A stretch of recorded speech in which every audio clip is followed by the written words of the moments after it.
Alright guys, I mentioned to y'all that I had put the $26 Detroit axle brake pads on my truck. That's them right here.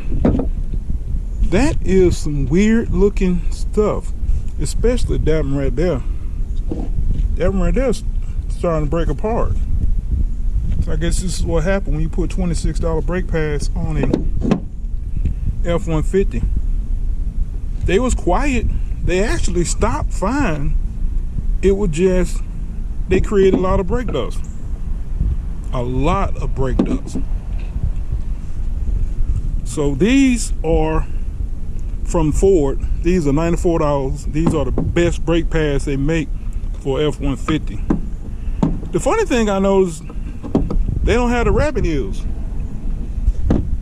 These do. These do not. They don't have the rabbit ears. So I guess they don't need them. Because these come from Ford. They do not come with rabbit ears.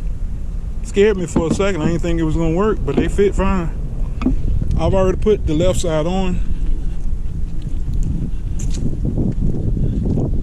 So I just got to put the right side on. And hopefully that'll be the end of the brake dust. See, look at that. Brake dust. That's how I can't deal with that, man. Now I know the back is not gonna have much brake dust anyway, but I'll show you. Well, hell, y'all already know what the factory brake pads look like anyway. It wasn't nowhere near this much dust. Trey, have a good day.